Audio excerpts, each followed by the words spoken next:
तो सबसे पहले आपको अपने ऊपर विश्वास होना चाहिए और उसके बाद कड़ी मेहनत करनी चाहिए, क्योंकि ये दोनों ही चीज़ें हैं असफलता नामक बीमारी को मिटाने के लिए।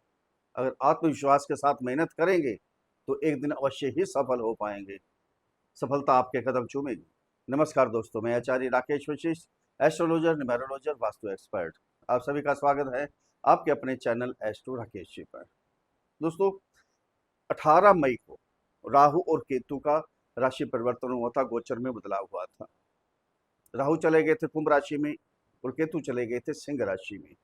उनका प्रभाव अब अक्टूबर में मिलना प्रारंभ हो गया है। प्रभाव अब शुरू हुआ है तो क्या होगा? राहु तो बहुत अच्छे फल देंगे, क्योंकि कुंभ राशि मूल कुंभ राशि है, राहु की बहुत अच्छे फल देने वाले हैं। और केतु जो सिंह राशि में सूर्य की राशि है, वहां प्रवेश किया है केतु ने, वहां से फल देंगे। सूर्य सिंह राशि के स्वामी और चंद्रमा कर्क राशि के स्वामी। ध्यान देना एक बात, सूर्य और चंद्रमा को राहु और केतु ही ग्रहण लगाते हैं। जब भी ब्रह्मांड में सूर्य और चंद्रमा के आगे से निकलते हैं, वही ग्रहण का समय होता है।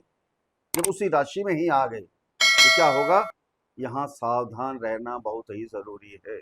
वो राहु और केतु एक ही है, एक सिर है एक पूंछ है।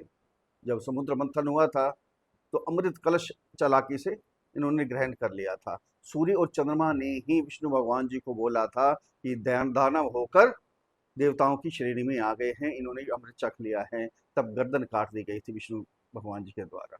अब सिर बन गए राहु और पूंछ बन गए केतु। अब केतु का क्या प्रभाव होगा? अच्छा, तो आपने सब कुछ सुन लिया, ये वीडियो बनाई है, सबने बनाई है। राहु के लिए राहु बहुत कुछ देने वाले हैं, मूल त्रिकोण राशि में है, परम मित्र शनि की राशि में है, बहुत कुछ देंगे। अब केतु क्या करेंगे? सावधान होना पड़ेगा आपको केतु से, क्योंकि केतु भी बहुत खतरनाक हो जाते हैं जब पीड़ित होते हैं। जब गोचर में भी केतु खराब आते हैं, बहुत पीड़ित कर सकते हैं आपको, झूठ बोलवा सकते हैं, चोरी चकारी, बेईमानी, स्मगलिंग, सारे उल्टे काम, स्किन रिलेटेड प्रॉब्लम हो सकती है, ब्लड रिलेटेड प्रॉब्लम हो सकती है, घर से दूर जा सकते हैं। ये सब केतु का काम है। अच्छा भी करते हैं, अध्यात्म की तरफ लेकर जाते हैं, गहराई से सोचते हैं। यहाँ एक और भी चीज़ है, यहाँ लोग अगर केतु जिनके खराब हैं, डिप्रेशन के शिकार भी हो जाते हैं। गहराई तक सोचते रहते हैं, सोचते रहते हैं, तो डिप्रेशन हो जाती है। ये ध्यान रखना है, सावधानी बरतनी बहुत जरूरी है। तभी कहते हैं सावधानी हटी दुर्घटना घटी। तब क्या क्या प्रभाव करेंगे केतु सिंह राशि में? धनु राशि वालों के लिए पूरा बिल्कुल विस्तार से डिटेल में आपको बताएंगे। कहाँ गोचर कर रहे हैं केतु? भाग्य स्थान पे गोचर कर रहे हैं धनु राशि। अब क्या करेंगे भाग्य स्थान पे आकर? कहाँ कहाँ हमने उपाय करने हैं, कहाँ सावधान रहना है, बिल्कुल प्रैक्टिकल आपको पता चलने वाला है। बिल्कुल अपना ध्यान यहाँ केंद्रित कीजिए धनु राशि वाले। सबसे पहले अपनी जन्म कुंडली देख लीजिए दोस्तों, कि जन्म कुंडली के अंदर अगर आपके केतु खराब है, पीड़ित हैं और गोचर में भी खराब आ रहे हैं, फिर तो बहुत ही खराब फल देंगे आपको। इसमें भी डरना नहीं है, घबराना नहीं है। किसी से भी जन्म कुंडली का विश्लेषण करवाएं। हम नहीं कह रहे कि हमारे से करवाएं, किसी से भी करवाएं। खुद आती है तो खुद देखिए, अगर पीड़ित हैं तो उसका उपाय कीजिए, जल्दी प्रसन्न हो जाएंगे, आपको अच्छे फल प्राप्त होंगे। अगर अच्छे हैं, गोचर में अब खराब आ रहे हैं, तो मिले जुले फल होंगे। फिर भी उपाय तो आपको करना ही होगा, सावधान तो आपको रहना ही पड़ेगा। सावधानी से काम करेंगे तो आपको अच्छे फल प्राप्त होंगे। सभी ग्रह अच्छे फल देने वाले हैं आपको, केतु को छोड़ के। केतु देंगे बहुत कुछ, लेकिन सावधानी भी बहुत जरूरी है, बरतनी बहुत जरूरी है। दोस्तों, जन्म कुंडली पर आधारित वीडियो नहीं है, ये राशि कुंडली, चंद्र कुंडली पर आधारित वीडियो। जिनकी जन्म कुंडली के अंदर 9 नंबर पर ये चंद्रमा विराजमान है, उनके लिए वीडियो है, या जिनका नाम धनु राशि पर रखा गया है।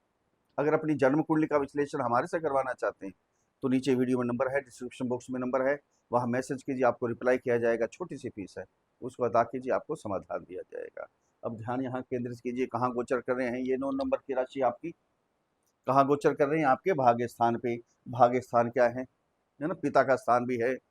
हम जो भी काम करते हैं, जॉब करते हैं या बिजनेस करते हैं, कुछ भी करते हैं, जब तक भाग्य का साथ हमें नहीं मिलता तो हमारा बेड़ा पार नहीं होता है, वहीं के वहीं रुक जाते हैं।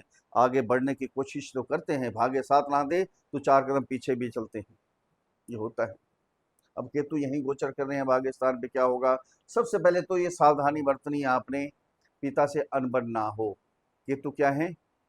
डिस्पैच प्लैनेट है, दूरी करते हैं, तो साथ में सेटिस्फाइड नहीं होते किसी की बातों से भी, किसी भी काम से। यहाँ पिता से दूरी नहीं होनी चाहिए, कोई ऐसी वाणी नहीं होनी चाहिए आपकी कि पिता से दूरी हो जाए। पिता को भी थोड़े से शारीरिक कष्ट हो सकते हैं, मानसिक परेशानी हो सकती है, ये ध्यान रखना है आपने, उनकी केयर भी करनी है। यहाँ जो भी आप काम करते हैं, जॉब कर रहे हैं, बिजनेस कर रहे हैं, उसमें सावधानी बरतनी बहुत ज़रूरी है। कोई नया काम करना चाहते हैं, स्टार्ट करना चाहते हैं, तो अभी रुक जाइए, थोड़ी सलाह लेकर किसी से तब शुरू कर सकते हैं। कोई बड़ी डील करनी है तो अभी रुक जाइए, केतु जब तक यहाँ हैं, अभी दिसंबर तक रहेंगे, 5 दिसंबर 2026 तक यही गोचर करेंगे। 18 मई से लेकर 5 दिसंबर तक यही गोचर है। ध्यान देना, अगर शेयर मार्केट में ट्रेडिंग करनी है, इन्वेस्ट करना है, तो जन्म कुंडली को देखिए, राहु अच्छे हैं या नहीं हैं। यहाँ केतु इतने अच्छे फल नहीं दे रहे आपको, ध्यान देना।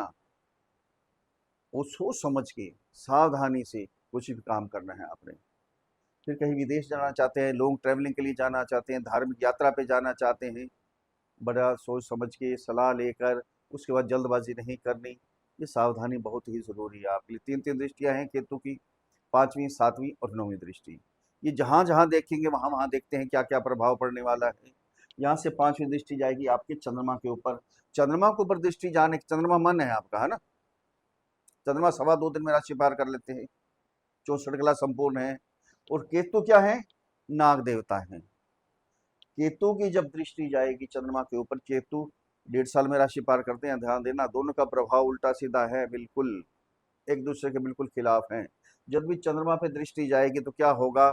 मानसिक परेशानी, सोचेंगे ज्यादा, उल्टे सीधे विचार आ सकते हैं आपके मन में, या आप गलत व्यसनों में पड़ सकते हैं, गलत काम करना शुरू कर सकते हैं, मुंह से कुछ भी बोल सकते हैं, गहराई से सोचेंगे। ज़्यादा सोचना नहीं है, ज़्यादा चिंता नहीं करनी, डिप्रेशन के शिकार भी हो सकते हैं, ये ध्यान रखना है आपने। कोई भी फैसला लेना है, कुछ भी करना है, विचार करके, दूसरों से सलाह लेकर, जल्दबाजी में कोई भी फैसला नहीं लेना। चंद्रमा है, जल्दबाजी में करवा सकते हैं आपसे, लेकिन आपने जल्दबाजी में कोई भी काम नहीं करना है। यहाँ से दृष्टि जाएगी आपके 3rd हाउस में। राहु पहले वहीं बैठे हैं।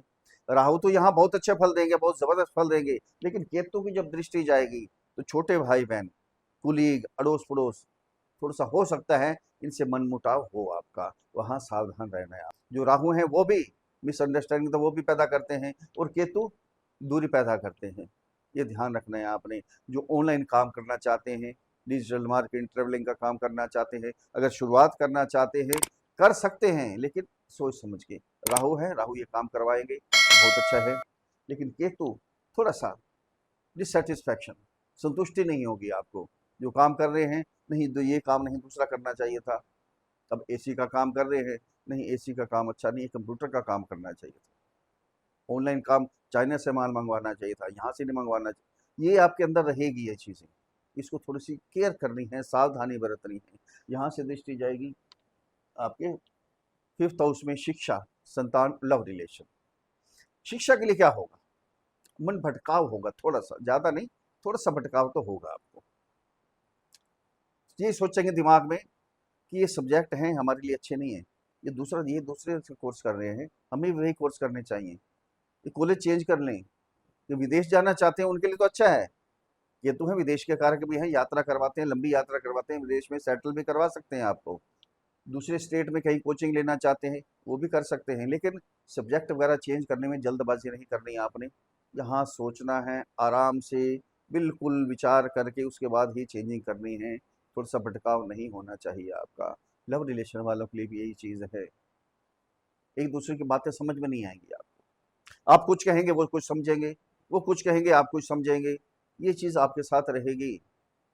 इसमें थोड़ा सी सावधानी बरत लेंगे, केयर कर लेंगे तो रिलेशन अच्छे रहेंगे। अपनी संतान से भी थोड़ा सा प्यार से, मिठास से आशीर्वाद दें, तभी आपको इज्जत मिलेगी, नहीं तो संतान से भी दूरी हो सकती है, समय है, ध्यान देना। ये सावधान रहना बहुत ज़रूरी होता है।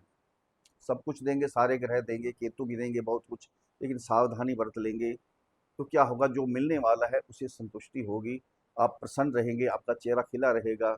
अगर संतुष्टि नहीं होगी, सावधानी नहीं बरतेंगे, केयर नहीं करेंगे, तो जो मिल रहा है उसका भी आपको आनंद नहीं आएगा। देखिए, सावधान रहना बहुत ही ज़रूरी है। केतु के डंक से बचना बहुत ही ज़रूरी है। अगर मेरे समझाने का तरीका आपको अच्छा लगा है तो चैनल को सब्सक्राइब करें, वीडियो को शेयर करें, लाइक करें, एक छोटा सा कमेंट्स लिखकर भेजें। जय श्री राम, हर हर महादेव। बड़ी प्रसन्नता होगी। उपाय क्या करने हैं आपको? आपकी राशि के स्वामी है गुरु। गुरु का बीज मंत्र ओम ग्राम ग्रीम ग्रौम सा गुरुवे नमः। अपने बुजुर्गों के पास सेवा कीजिए, वृद्धाश्रम में जाइए, वृद्धों की सेवा कीजिए, असहायों के पास जाइए, अनाथों के पास जाइए, उनकी सेवा कीजिए। जो मजदूर वर्ग है उनकी सेवा कीजिए, घर में बुजुर्ग हैं उनकी सेवा कीजिए, ब्राह्मणों की सेवा कीजिए, कल्याण होगा, आशीर्वाद प्राप्त होगा आपको।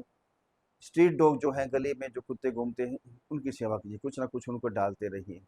पैर नहीं मारना, पत्थर नहीं मारना, ये ध्यान रखना है आपने। चाय पत्ती और काले तिल, इन दोनों का दान मंदिर में करते रहें, कल्याण होगा, आशीर्वाद मिलेगा। फिर मिलते हैं अगले वीडियो में, तब तक के लिए हर हर महादेव।